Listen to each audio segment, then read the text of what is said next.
Hello student, last class में अपन discuss कर रहे थे अबाउट डायमेंशन फॉर्मूलाज और आप लोगों ने आई थिंक 18-20 फिजिकल क्वांटिटीज के डायमेंशन फॉर्मूला फाइंड आउट कर लिए थे। अब अपन आगे प्रोसीड करते हैं और सबसे पहले बात करते हैं हम एंगल। एंगल का फॉर्मूला क्या होता है? आर्क अपॉन रेडियस और you can say length of arc upon length of radius. तो डायमेंशन फॉर्मूला ऑफ एंगल क्या होगा? Dimension formula of arc upon dimension formula of radius. तो डायमेंशन फॉर्मूला ऑफ एंगल किसके equal होगा? Dimension formula of arc. Arc means length of arc और length का dimension formula कितना होता है? L1। Dimension formula of radius, अगर ये भी लेते हैं L1 तो ये क्या हो जाएगा? कैंसिल हो जाएगा, 1 आ जाएगा। It's means angle is dimensionless. Angle क्या है? Dimensionless quantity. लेकिन जब अपन एंगल के यूनिट के बारे में बात करते हैं, अगर अपन यूनिट ऑफ एंगल की बात करते हैं तो यूनिट ऑफ एंगल अपन ऐसे नहीं फाइंड आउट करते कि unit of arc meter, unit of length radius meter upon meter 1। लेकिन अपन एंगल का यूनिट ऐसे फाइंड आउट नहीं करते। क्यों नहीं करते? क्योंकि एंगल का यूनिट तो डायरेक्ट गिवन है। एंगल का यूनिट डायरेक्ट गिवन है और एंगल का यूनिट क्या बोला जाता है? रेडियन। क्या बोला जाता है? रेडियन। इसका मीनिंग क्या है कि जब यूनिट की बात आती है तो एंगल का यूनिट डिराइव्ड क्वांटिटी के यूनिट के हिसाब से नहीं निकाला जाता। एंगल का यूनिट डायरेक्ट गिवन होता है, जस्ट लाइक फंडामेंटल क्वांटिटी। मास का यूनिट डायरेक्ट गिवन होता है किलोग्राम, लेंथ का यूनिट डायरेक्ट गिवन होता है मीटर, करंट का यूनिट डायरेक्ट गिवन होता है एम्पियर, टेम्परेचर का डायरेक्ट यूनिट गिवन होता है केल्विन। तो उसी तरह से एंगल का भी डायरेक्ट यूनिट गिवन है रेडियन। लेकिन जब एंगल के डायमेंशन फॉर्मूला की बात करते हैं तो एंगल का डायमेंशन फॉर्मूला फंडामेंटल क्वांटिटीज के डायमेंशन फॉर्मूला के हिसाब से नहीं होता, क्योंकि फंडामेंटल क्वांटिटीज का डायमेंशन फॉर्मूला डायरेक्ट होता है। मास का m, लेंथ का l, टाइम का t, करंट का a। तो फंडामेंटल क्वांटिटीज का यूनिट और डायमेंशन फॉर्मूला तो डायरेक्ट गिवन होगा। मींस फंडामेंटल क्वांटिटीज के यूनिट और डायमेंशन फॉर्मूला को अपन एनी अदर फिजिकल क्वांटिटी के फॉर्म में रिप्रेजेंट नहीं करते। लेकिन जब अपन एंगल की बात करते हैं तो एंगल का यूनिट तो गिवन होता है, just like fundamental quantity direct given होता है रेडियन। लेकिन जब इसके डायमेंशन फॉर्मूले की बात होती है तो इसका डायमेंशन फॉर्मूला डायरेक्ट नहीं दिया गया। इसका डायमेंशन फॉर्मूला अपन ने फाइंड आउट किया in terms of dimension formula of fundamental quantity. बोले तो जब एंगल के यूनिट की बात करते हैं तो इसको ट्रीट करते हैं एज अ फंडामेंटल क्वांटिटी, और जब डायमेंशन फॉर्मूले की बात करते हैं तो एंगल ट्रीट हो रहा है जस्ट लाइक अ डिराइव्ड क्वांटिटी। जिस तरह से अपन ने 15-20 के डायमेंशन फॉर्मूले फाइंड आउट किए, अपन ने उसी तरह से एंगल का डायमेंशन फॉर्मूला फाइंड आउट किया। तो एंगल का यूनिट तो होता है फंडामेंटल क्वांटिटी के हिसाब से, लेकिन एंगल का डायमेंशन फॉर्मूला होता है डिराइव्ड क्वांटिटी के हिसाब से। दैट्स व्हाई एंगल और सॉलिड एंगल को एक अलग टाइप की क्वांटिटीज में रखा, जिसको अपन क्या बोलते हैं? Supplementary quantities. अगर मैं एंगल का यूनिट सिंपल डिराइव्ड क्वांटिटी के हिसाब से फाइंड आउट करता तो एंगल मेरे को क्या मिलता? यूनिटलेस। लेकिन एंगल का यूनिट इस तरह से फाइंड आउट नहीं किया गया। एंगल का यूनिट डायरेक्ट दिया गया, जिस तरह से कि फंडामेंटल क्वांटिटी का यूनिट देते हैं, क्या दिया गया? रेडियन। तो इसका मतलब क्या है? एंगल एक ऐसी फिजिकल क्वांटिटी है जो डायमेंशनलेस तो है लेकिन यूनिटलेस नहीं है। तो एंगल और दो ऐसी फिजिकल क्वांटिटी होगी जो डायमेंशनलेस होने के बावजूद भी यूनिटलेस नहीं होगी, क्योंकि इनके यूनिट्स डायरेक्ट गिवन होंगे एंगल का गिवन होगा डायरेक्ट रेडियन, सॉलिड एंगल का डायरेक्ट गिवन होता है स्टेरेडियन। थोड़ा सा समझिएगा। एंगल के फॉर्मूले में आया आर्क अपॉन रेडियस। कोई भी क्वांटिटी, कोई भी फिजिकल क्वांटिटी यूनिटलेस या डायमेंशनलेस कब होगी? कब होगी?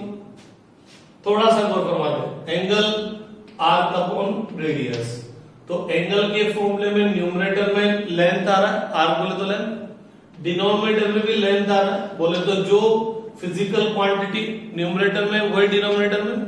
तो जब मैं इसका डायमेंशन फॉर्मूला फाइंड आउट करना चाहूंगा तो जो न्यूमरेटर में डायमेंशन फॉर्मूला आएगा वही डिनोमिनेटर में डायमेंशन फॉर्मूला आएगा, तो कैंसिल हो जाएगा, तो कैंसिल हो जाएगा।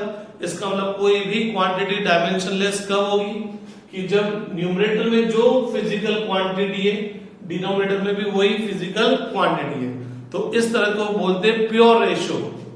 डिवीजन है बोले तो रेशियो है। प्योर रेशियो का मतलब क्या हुआ?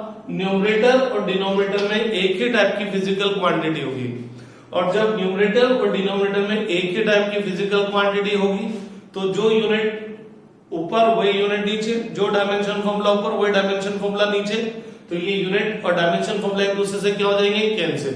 तो सिंपल वे में देखा जाए तो जो भी प्योर रेशियो होगा वो यूनिटलेस भी होगा और डायमेंशनलेस भी होगा, लेकिन दो एक्सेप्शन है। क्यों? क्योंकि अगर मैं इसका यूनिट, एंगल का यूनिट सिंपल इस मेथड से फाइंड आउट करता, ये भी यूनिटलेस आता, लेकिन एंगल का यूनिट इस मेथड से फाइंड आउट नहीं किया गया। एंगल का यूनिट डायरेक्ट गिवन है रेडियन। तो पूरी दुनिया में दो फिजिकल क्वांटिटी ऐसी है जो डायमेंशनलेस होने के बावजूद भी यूनिटलेस नहीं होगी। बाकी अदर जितनी भी क्वांटिटीज होगी वो डायमेंशनलेस है तो यूनिटलेस भी होगी, क्योंकि इन दो क्वांटिटीज एंगल और सॉलिड एंगल का यूनिट जस्ट लाइक अ डिराइव्ड क्वांटिटी फाइंड आउट नहीं किया गया।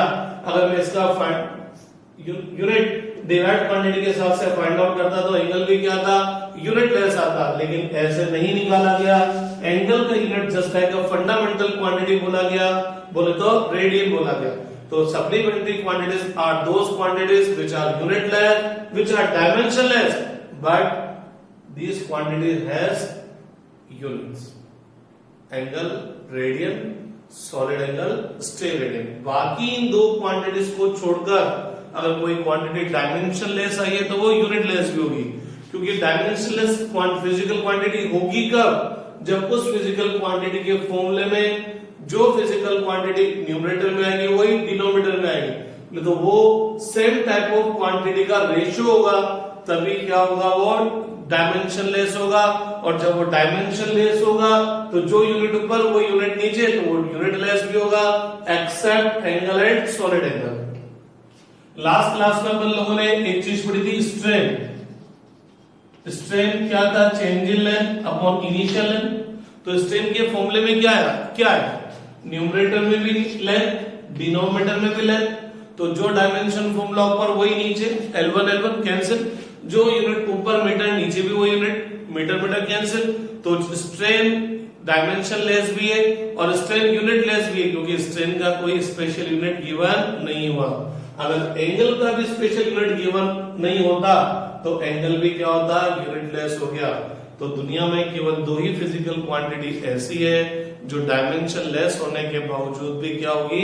यूनिटलेस, सॉरी डायमेंशनलेस होने के बावजूद भी उनका क्या होगा? अपना यूनिट होगा। बाकी अदर जितनी भी क्वांटिटीज होगी वो डायमेंशनलेस है तो वो यूनिटलेस भी होगी। तो इससे एक बहुत चीज समझ में आती है क्या? अगर कोई फिजिकल क्वांटिटी डायमेंशनलेस है तो क्या वो 100% यूनिटलेस होगा? नहीं, मे बी और मे नॉट भी, क्योंकि जो डायमेंशनलेस है वो जरूरी नहीं है कि यूनिटलेस हो। या यूं बोलो, दो क्वांटिटी ऐसी होगी जो डायमेंशनलेस होने के बावजूद भी यूनिटलेस नहीं होगी, उनका अपना क्या होगा? यूनिट होगा, एंगल एंड सॉलिड एंगल। इसका मतलब ये 100% करेक्ट स्टेटमेंट नहीं है। लेकिन अगर कोई फिजिकल क्वांटिटी यूनिटलेस है तो क्या वो डायमेंशनलेस होगी? 110%। क्यों होगी? क्योंकि यूनिटलेस होगी कब? जब वो प्योर रेशियो होगी, और जब वो प्योर रेशियो होगी तो वो भी डायमेंशनलेस होगी। प्योर रेशियो तो ये भी है, लेकिन ये डायमेंशनलेस है, लेकिन ये यूनिटलेस नहीं है, क्योंकि एंगल का यूनिट अलग से गिवन है, रेडियन। ठीक है, तो अगर कोई क्वांटिटी डायमेंशनलेस है तो जरूरी नहीं है कि वो यूनिटलेस हो, लेकिन अगर वो यूनिटलेस है तो डेफिनेटली वो डायमेंशनलेस होगी। यहां पर केवल दो ही एग्जांपल ऐसे हैं जो डायमेंशनलेस होने के बावजूद भी यूनिटलेस नहीं होंगे, या जिनका अपना यूनिट होगा एंगल और सॉलिड एंगल। उन दोनों को निकाल दो, तो अगर वो डायमेंशनलेस है तो वो यूनिटलेस भी होगा। तो एंगल एक ऐसी फिजिकल क्वांटिटी है जो डायमेंशनलेस तो होती है लेकिन यूनिटलेस नहीं है, हैज यूनिट। और क्या यूनिट है? रेडियन। क्या यूनिट है? रेडियन। इस एंगल को एक और वर्ड बोल सकते हैं, एंगुलर डिस्प्लेसमेंट। इस एंगल को एक और चीज बोला जा सकता है, एंगुलर डिस्प्लेसमेंट। एंगुलर डिस्प्लेसमेंट भी वही क्या हो जाएगा? Arc upon radius. तो एंगुलर डिस्प्लेसमेंट बोले तो एंगल एक कितने एंगल से रोटेट हुआ, वही एंगुलर डिस्प्लेसमेंट है। तो डायमेंशन लेस होगा लेकिन यूनिटलेस नहीं होगा, इसका यूनिट होगा रेडियन। आगे बात करते हैं और बात करते हैं angular velocity. Angular velocity, angular velocity का फॉर्मूला होता है angular displacement upon time. Angular displacement upon time. तो एंगुलर डिस्प्लेसमेंट, एंगुलर वेलोसिटी को जनरली एक ग्रीक लेटर ओमेगा, इसको क्या बोलते हैं? ओमेगा से रिप्रेजेंट करते हैं। एंगुलर डिस्प्लेसमेंट बोले तो एंगल हो गया अपॉन टाइम। तो dimension formula of angular displacement क्या होगा? Dimension formula of angular velocity क्या होगा? Dimension formula of angular displacement upon dimension formula of time. Dimension formula of angular displacement तो भी अपन देख रहे हैं, डायमेंशनलेस है। टाइम का कितना होता है? t1, तो ये कितना हो जाएगा? t power -1। ठीक है, आगे बात करते हैं angular velocity, angular acceleration. Angular velocity तो अपन देख के आ चुके हैं। एंगुलर एक्सेलरेशन, एंगुलर एक्सेलरेशन क्या होगा? Angular velocity upon time. क्या होगा? Upon time. एंगुलर एक्सेलरेशन को जनरली रिप्रेजेंट करते हैं बाय अल्फा, तो ये हो जाएगा alpha equal to omega upon T. Omega upon T. तो dimension formula of angular acceleration क्या हो जाएगा? Dimension formula of angular velocity upon dimension formula of time. Dimension formula of angular velocity ऊपर अभी भी जस्ट फाइंड आउट किया है, t power -1। Time का कितना? t1, तो कितना हो जाएगा? t power -2। Moment of inertia, moment of inertia. Moment of inertia क्या चीज होती है उसको अपन रोटेशनल मोशन में स्टडी करेंगे। हाल फिलहाल तो बस अपन केवल उसका डायमेंशन फॉर्मूला देख रहे हैं, तो उसका फॉर्मूला देख लेते हैं, I equal to mr²। Here m is the mass and r is the perpendicular distance. तो dimension formula of moment of inertia क्या होगा? Dimension formula of mass multiply by dimension formula of r²। तो dimension formula of moment of inertia क्या हो जाएगा? Dimension formula of mass, mass का dimension formula m power 1 r, perpendicular distance है, distance का dimension formula L1, लेकिन इसका क्या करेंगे? स्क्वायर। तो क्या हो जाएगा? m1 L पावर 2 और t पावर 0। ये हो गया dimension formula of moment of inertia. अब बात करते हैं टॉर्क। बात करते हैं टॉर्क। टॉर्क का फॉर्मूला होता है moment of inertia multiply by angular acceleration. Torque torque को जनरली रिप्रेजेंट करते हैं बाय ग्रीक लेटर जिसको बोलते हैं टो। इस सिंबल को जो सी टाइप का सिंबल है थोड़ा सा इस तरह से जाएगा जिसको क्या बोलते हैं टो। और ये टॉर्क है, टॉर्क किसके इक्वल हुआ I multiply by alpha. I is the moment of inertia और जो अल्फा है वो क्या चीज है, एंगुलर एक्सेलरेशन। तो dimension formula of torque, dimension formula of torque क्या होगा, dimension formula of moment of inertia multiply by dimension formula of angular acceleration. Dimension formula of moment of inertia कितना हुआ, m1 l पावर 2, अभी find out कर दिया है। Dimension formula of angular acceleration ढूंढो कितना आया, t पावर -2।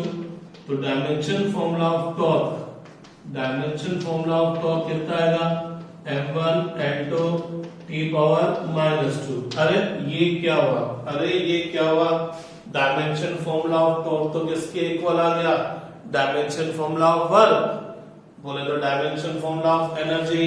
तो आप याद कर सकते हैं टॉर्क, वर्क और एनर्जी तीनों का डायमेंशन फॉर्मूला सेम होता है m1 l2 t -2।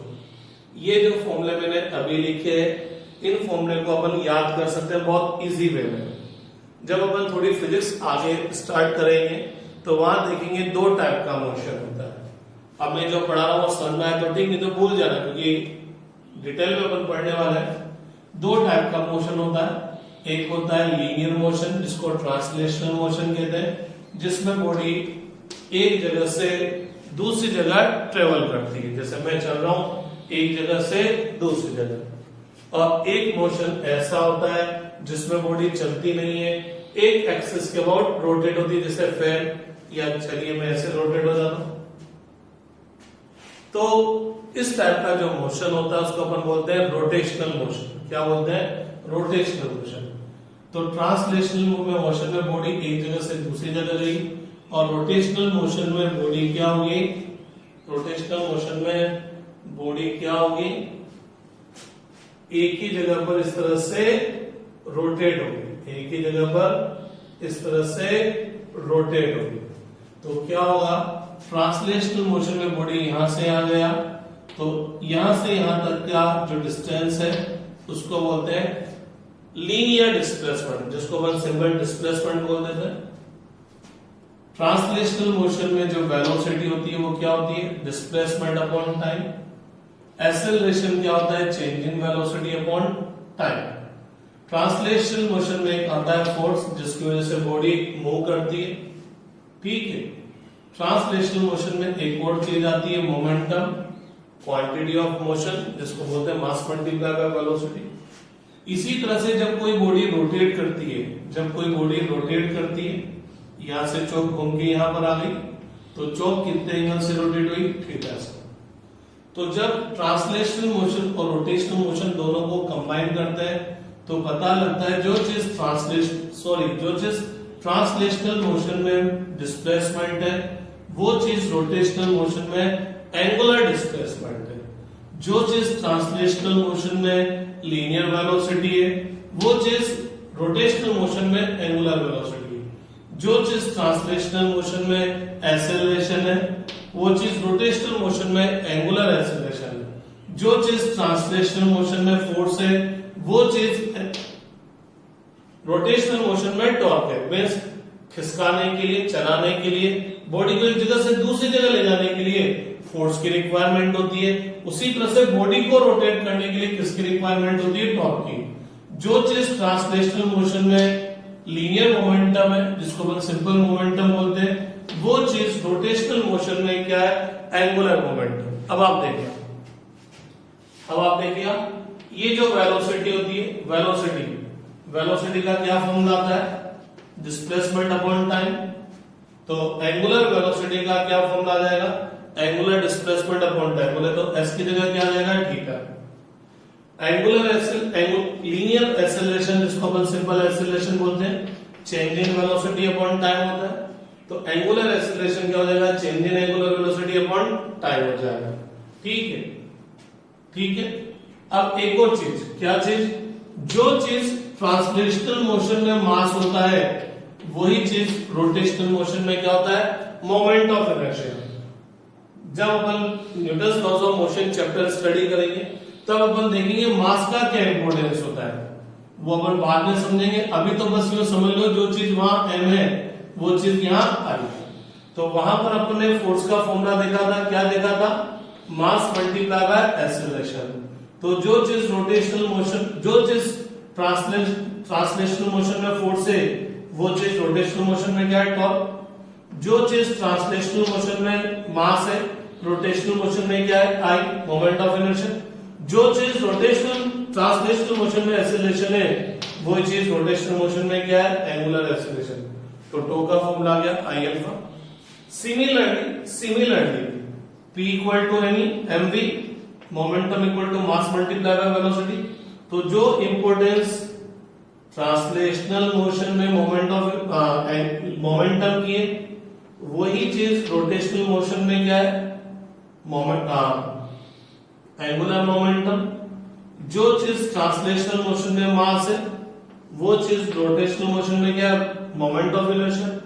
जो चीज ट्रांसलेशनल मोशन में वेलोसिटी है वो यहां क्या है, एंगुलर वेलोसिटी। तो एक और फॉर्मूला बन गया मेरे पास, angular momentum equal to moment of inertia multiply by angular velocity. तो 26 की बात करें, एंगुलर मोमेंटम क्या हो जाएगा, J equal to I omega, क्योंकि जो चीज ट्रांसलेशनल मोशन में P है वो चीज रोटेशनल मोशन में J है। तो P इक्वल टू mv होता है तो m की जगह I आ जाएगा, v की जगह ओमेगा जाएगा।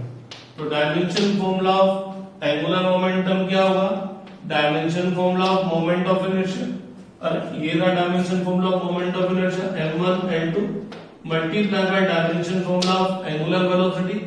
एंगुलर वेलोसिटी का डायमेंशन फॉर्मूला कितना होता है, t-1। तो dimension formula of moment of inertia हो गया m1 n2 t-1। ठीक है, तो ये रोटेशनल मोशन से कनेक्टेड जो फिजिकल क्वांटिटी आती है उनके मैंने डायमेंशन फॉर्मूला आपको बता दिए। तो मैं थोड़ा सा आपको बता देता हूं, दो टाइप का मोशन है, एक है ट्रांसलेशनल मोशन और एक है रोटेशनल मोशन, बॉडी यहां से यहां। तो जो चीज ट्रांसलेशनल मोशन में डिस्प्लेसमेंट वो चीज रोटेशनल मोशन में एंगुलर डिस्प्लेसमेंट। जो चीज ट्रांसलेशनल मोशन में वेलोसिटी वो यहां एंगुलर वेलोसिटी। जो चीज ट्रांसलेशनल मोशन में एक्सेलरेशन यहां एंगुलर एक्सेलरेशन। जो चीज ट्रांसलेशनल मोशन में मास या मोमेंट ऑफ इनर्शिया। जो चीज ट्रांसलेशनल मोशन में मोमेंटम यहां एंगुलर मोमेंटम। जो चीज ट्रांसलेशनल मोशन में फोर्स रोटेशनल मोशन में टॉर्क। ठीक है, तो अब आप देखना वेलोसिटी क्या होती है, displacement upon time. Angular velocity angular displacement upon time. Acceleration change in velocity v2 minus v1 लिख दो upon time. Angular acceleration change in angular velocity upon time. Momentum p equal to mv, तो p m की जगह यहां क्या आ जाएगा, क्या आ जाएगा I, और v की जगह omega. Force mass multiply bye acceleration torque, m की जगह I और a की जगह अल्फा। आगे सारे फॉर्मूले। अब ये क्या बलाएं होती है इनको अपन जब चैप्टर पढ़ेंगे, बहुत बड़ा चैप्टर है रोटेशनल मोशन, वहां पर अपन बहुत डिटेल में पढ़ेंगे, 15-20 दिन यही पढ़ने वाले अपन उस चैप्टर के अंदर। ये तो हाल फिलहाल अपन यूनिट्स के हिसाब से बात कर रहे हैं। तो पता लगा, क्या पता लगा, एंगल यूनिटलेस तो है लेकिन डायमेंशनलेस नहीं है। दो ही फिजिकल क्वांटिटी ऐसी है जो यूनिटलेस होने के बावजूद भी डायमेंशनलेस नहीं है, एंगल एंड सॉलिड एंगल। बाकी जितनी सारी क्वांटिटी अगर वो यूनिटलेस है तो वो डायमेंशनलेस होगी।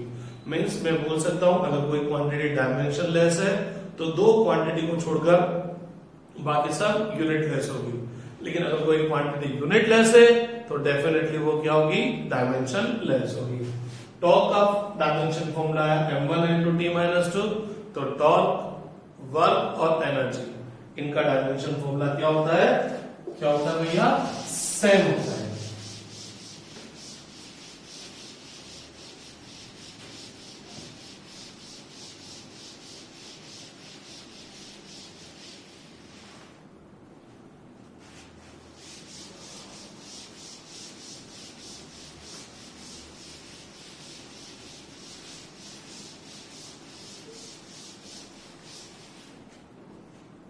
अब अपन बात करते हैं, नंबर पता नहीं है, बताओ 27 चलेगा। स्पेसिफिक हीट, तो स्पेसिफिक हीट क्या चीज होती है, तो डेफिनेशन बोल दो, 1 ग्राम सब्सटेंस का मास 1 डिग्री सेंटीग्रेड से इंक्रीज करने या डिक्रीज करने के लिए amount of heat given और amount of heat taken from the body is known as specific heat। तो सिंपल वे में भी तो मैं बोल देता हूं, फॉर्मूला आता है Q equal to ms delta T, amount of heat energy given to the body to increase or decrease the temperature of body। तो Q इक्वल टू कितना होता है, ms delta T। Here Q is the heat energy, M is the mass, S is the specific heat, and delta T change in temperature। तो S equal to कितना हो गया, M upon delta T। तो अभी तक अपन ने जितनी भी फिजिकल क्वांटिटीज देखी उनको रिप्रेजेंट करने के लिए अभी तक अपन को केवल मास, देन टाइम और कुछ में करंट की रिक्वायरमेंट पड़ रही थी। लेकिन अब पहली बार एक फिजिकल क्वांटिटी ऐसी आई है कि उसको रिप्रेजेंट करने के लिए आपको एक और फंडामेंटल क्वांटिटी यूज करनी पड़ रही है, विच इज टेम्परेचर।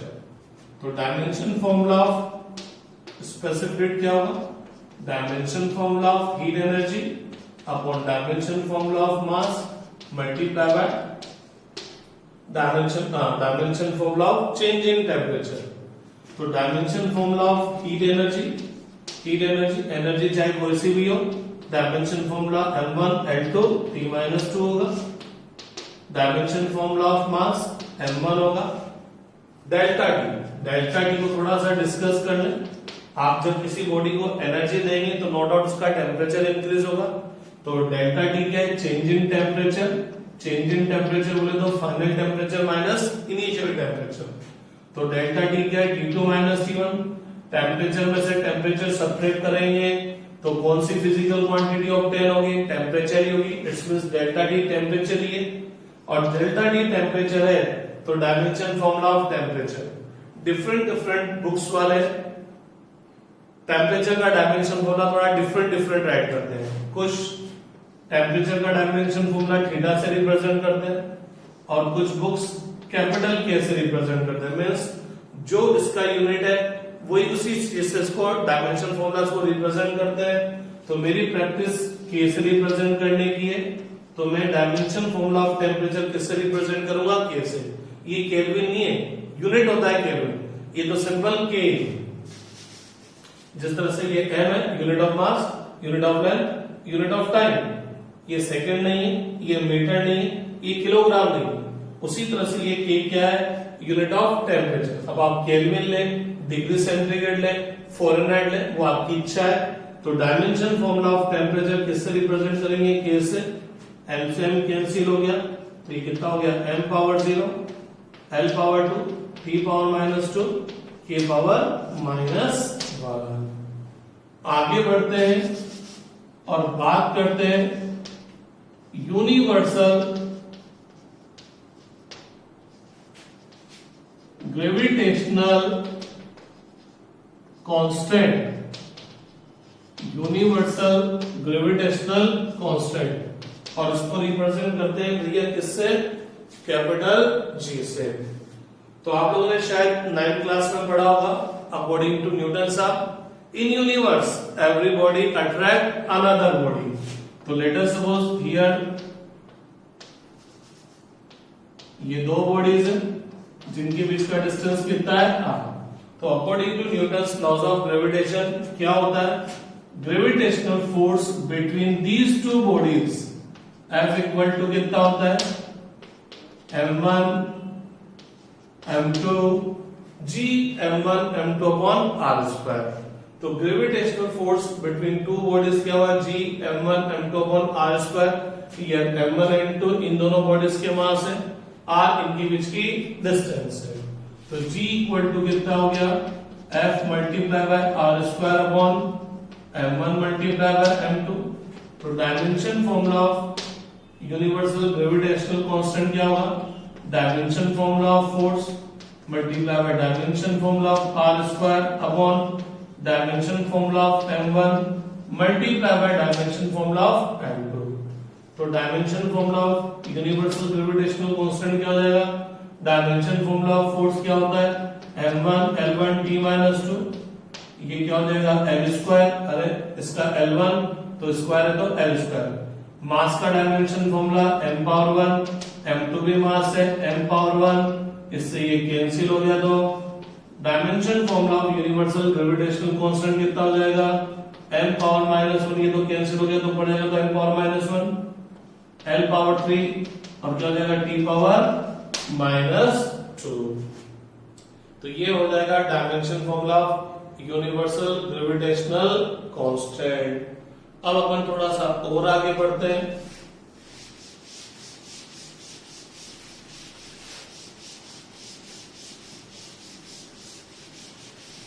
और डिस्कस करते हैं अबाउट टाइम पीरियड।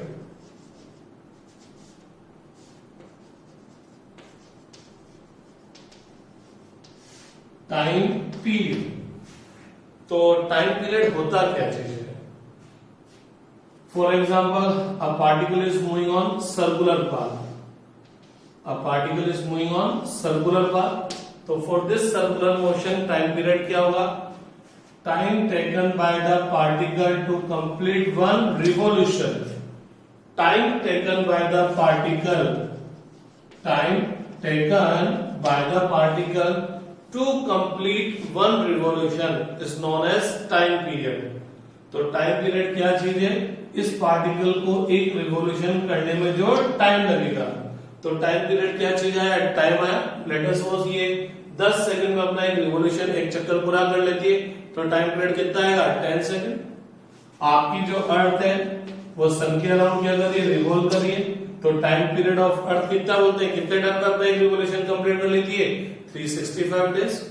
इसी तरह से आपकी अर्थ रोटेट भी करती है, तो आपकी अर्थ अपनी एक्सिस पर कितने टाइम में अपना एक रोटेशन कंप्लीट कर लेती है, 24 आवर्स।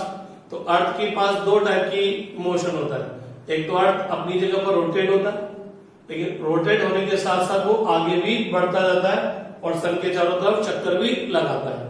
तो ये जो रोटेशन है, इस रोटेशन का टाइम पीरियड कितना है 24 आवर्स, जिसकी वजह से डे नाइट होते हैं।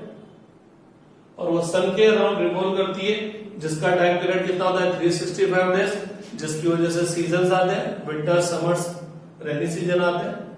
तो अर्थ के रिवॉल्यूशन का टाइम पीरियड 365 डेज, रोटेशन का टाइम पीरियड 24 आवर्स। तो टाइम पीरियड क्या है, टाइम है, टाइम पीरियड क्या है 24 आवर्स आया, बोले तो टाइम आया।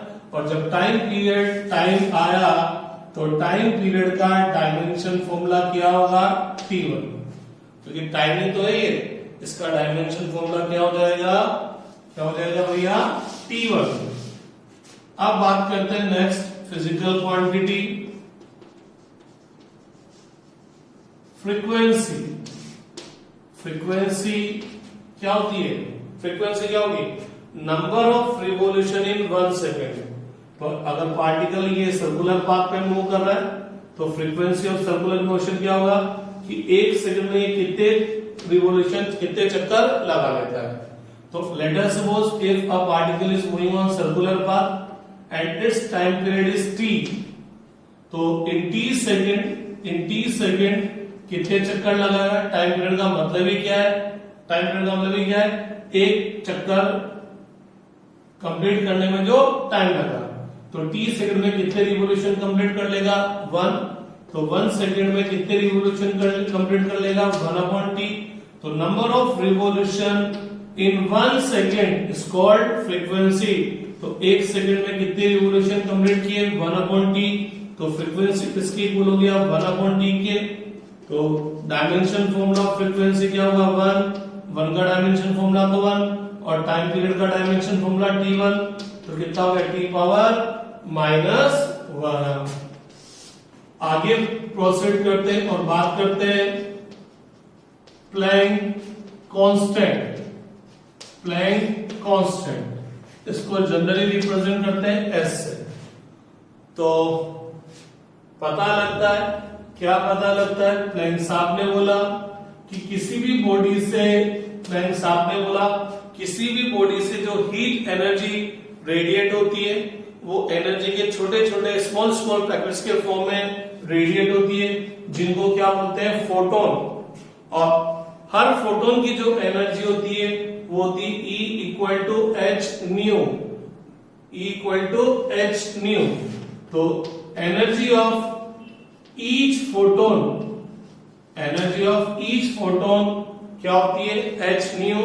Here h is Planck constant and nu is the frequency. तो h इक्वल टू कितना हो गया E/न्यू। तो डायमेंशन फॉर्मूला ऑफ h क्या हो जाएगा dimension formula of E upon dimension formula of frequency. Dimension formula of energy कितना होगा m1L2 T-2 और डायमेंशन फॉर्मूला ऑफ फ्रीक्वेंसी अभी भी जस्ट फाइंड आउट कर रहे हैं T पावर -1। T पावर -1 ऊपर चल जाएगा तो क्या रह जाएगा यहाँ पर T पावर -1। अरे भाई -1 ऊपर जाएगा तो प्लस हो जाएगा ना, तो -2 + 1 क्या हो जाएगा -1। तो ये डायमेंशन फॉर्मूला ऑफ क्या हो गया भैया प्लैंक कांस्टेंट हो गया। और पता लगा, क्या पता लगा, अरे प्लैंक कांस्टेंट का डायमेंशन फॉर्मूला तो वही आ रहा है जो थोड़ी देर पहले फाइंड आउट किया था। किसका था एंगुलर मोमेंटम का। तो ध्यान रखिएगा ये तो सबको याद रहता है कि टॉर्क एनर्जी वर्क का डायमेंशन फॉर्मूला सेम होता है। ये भी सबको याद होता है कि मोमेंटम और फ्रीक्वेंसी और सॉरी इंपल्स का डायमेंशन फॉर्मूला सेम होता है। मोमेंटम एंड इंपल्स का डायमेंशन फॉर्मूला सेम होता है। ये भी सबको याद होता है कि प्रेशर, स्ट्रेस और मॉडुलस ऑफ इलास्टिसिटी इनका डायमेंशन फॉर्मूला सेम होता है। लेकिन बहुत कम को याद होता है कि प्लैंक कांस्टेंट और एंगुलर मोमेंटम का भी डायमेंशन फॉर्मूला सेम होता है। तो आज मैंने थोड़े बहुत के और बताया। ये मैंने केवल इसलिए डायमेंशन फॉर्मूला कुछ फिजिकल क्वांटिटी के लिए इसलिए बताया ताकि अपन जब डायमेंशन एनालिसिस मेथड पर बेस्ट न्यूमेरिकल सोल्व करें तो एटलीस्ट कुछ फिजिकल क्वांटिटी के डायमेंशन फॉर्मूला आपको याद होने चाहिए। अगर आपको ये समझ में नहीं आता कि यार ये क्वांटिटी क्या है तो टेंशन करने की जरूरत नहीं है। जब अपन चैप्टर पढ़ेंगे तब अपने आप पता लग जाएगा इम्पल्स क्या होगा, फोर्स क्या होगा, मोमेंटम क्या होगा, मोमेंट ऑफ इनर्शिया क्या होगा, स्ट्रेस क्या होगा, स्ट्रेन क्या होगा। ये पूरी की पूरी फिजिक्स में चैप्टर्स हैं इनके। तो ये क्वांटिटी क्या है, इनकी क्या डेफिनेशन, इनकी क्या इंपॉर्टेंस है, अभी इस पर नहीं जाएंगे। अभी केवल किस पे जाएंगे कि हाँ हम किसी भी क्वांटिटी का डायमेंशन फॉर्मूला कैसे फाइंड आउट करेंगे। तो आप एक बार दो बार इन फॉर्मूलास को लिखेंगे तो अपने आप आपको ये फॉर्मूला याद हो जाएंगे और इनके थ्रू अपन क्या फाइंड आउट कर लेंगे डायमेंशन फॉर्मूला। कल अपन क्या करेंगे नेक्स्ट क्लास में डायमेंशन फॉर्मूले पर बेस्ट न्यूमेरिकल्स सॉल्व करेंगे। ठीक है।